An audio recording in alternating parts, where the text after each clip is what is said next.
Alright, so hey, what's going on, missioners? Okay, so this is called In the Clutch Relationships. From what I call it. It may be a different term psychologically, but in the clutch relationships. So it started for me when my parents taught me to stay in relationships with people who don't fuel my independence, but who breadcrumb me or give me the bare minimum to stick by them because they need me or they want me by their side or whatever the reason may be. That's not healthy for me. That doesn't serve my highest good. And usually if I take higher responsibility, it's because I'm not as disciplined as I should with feeding myself. And I was trained to stay in relationships that don't serve my highest good, right? And now that I'm in a position where I'm serving myself, I'm realizing those relationships that are giving me the bare minimum, that always say they can't do this or they can't do that. And I'll give you an example.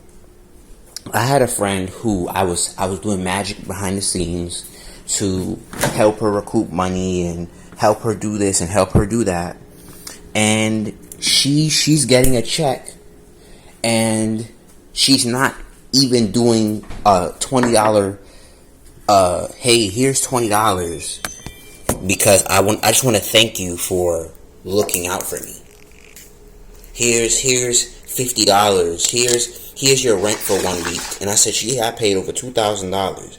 I said, even if you paid my rent for 1 week, to say here, it will be worth it. Because I said, cool. That makes me excited. But I said, if you didn't think, for me personally, I say it like this. If you didn't think of that on your own, and some people may say, because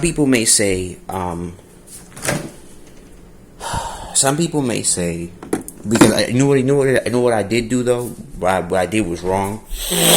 I didn't enforce her helping me because I didn't want to make her feel guilty or whatever. But as I step back and logically look at the situation, I said when I stopped looking at it from a lens of emotion, and I said you should give me something because I look out for you and I help you get results. And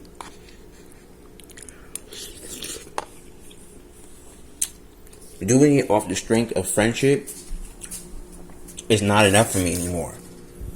Because you want my time, you want my energy, but you don't do anything for me. And I told her, I did say to her, focus on yourself. Because you really don't have it like that to do anything for anybody. And when I step back, and I realized she was doing all these things for her son, which she should. Which she should be filling her own cup, right? But I think about it and I say, yes, I was right to say you need to focus on yourself. But that also, you know what I'm learning? I conditioned her to use me. I conditioned her to think she don't have to give me anything, but she can use my time, my effort, and my energy, and that's my fault.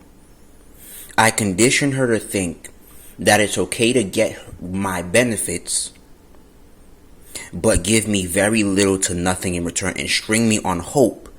Because I remember when I told you guys that my rent was due, she never helped me with that, not even in the slightest bit. And she got paid over $2,000 recently. And we was doing spell work to make sure her jobs pay her and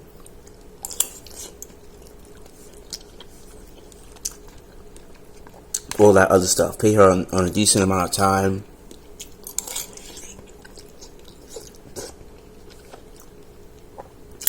And realizing that type of relationship where I train people to use me and get nothing out of it no longer serves me. Or I train them to not see the value in what I do, but can call my phone any time of the day.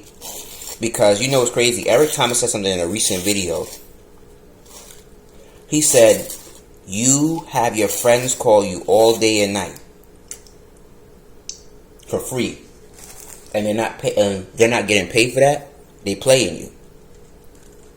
You playing yourself, because here's how they playing you. You playing yourself, because that's consulting.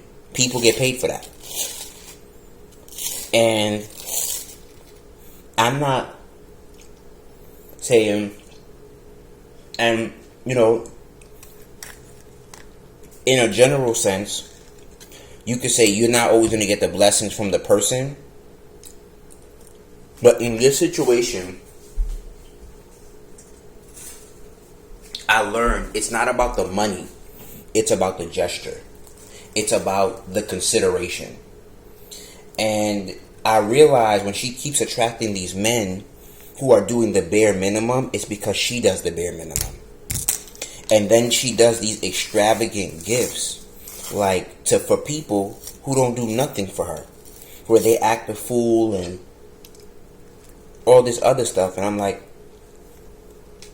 and every time she gets a gift for a certain person who don't really deserve it, it doesn't fall through. Like, she gets robbed, something happens, they act crazy, whatever the case may be.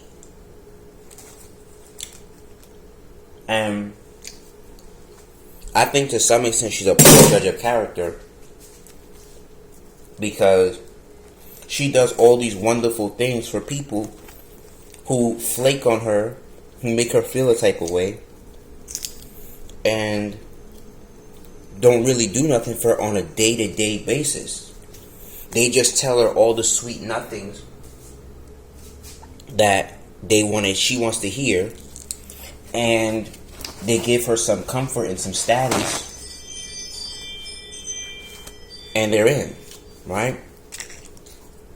And I realized I've been training her for the past couple years to do nothing for me. And here's what I mean, do nothing for me. Meaning, I know I got it, but I'm like, I just want to make sure you're good, because you make sure I'm okay. She always wants me to make sure she's okay, and I'm learning, and it's not her job it's not her job to notice. It's my job to notice, and it's my job to create boundaries and say no, and no longer help her, because she doesn't even offer the gesture of help, of giving to somebody who offers her genuine value. And yes, I told her to focus on herself, but I just realized that that's doing me an inservice, because you could have said, hey, here's $150, because you make, and here's why I say that, because my recent client paid me $25. She paid me at least $25. She paid me $25.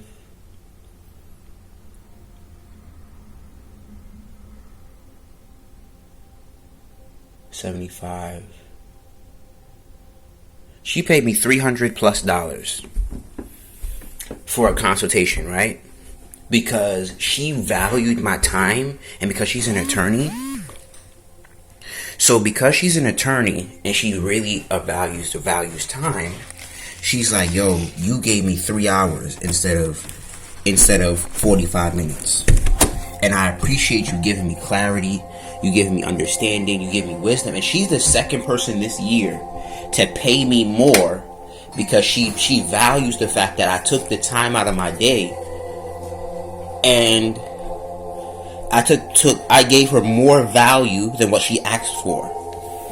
And I said to myself, that's what made this spark this conversation of, so what am I doing in my friendship where I'm offering way more value than she thinks, but I'm comforting her not to pay me?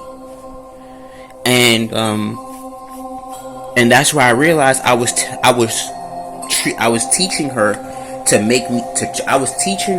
treat me as if I was invaluable, because she was getting everything for free.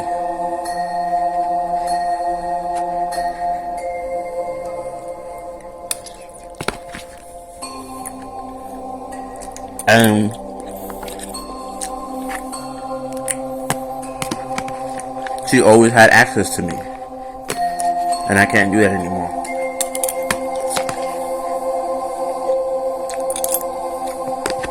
I can't do that anymore.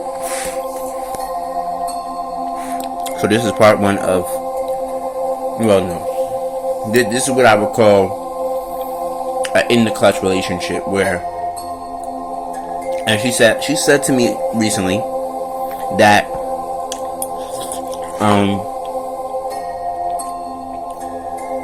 if you ever need help, speak up. And I appreciate that, but you have to think, I'm going to pose this question as I close this video. If you were whole, happy, and you took care of all of your needs, would you need a friend like that? And the answer is no.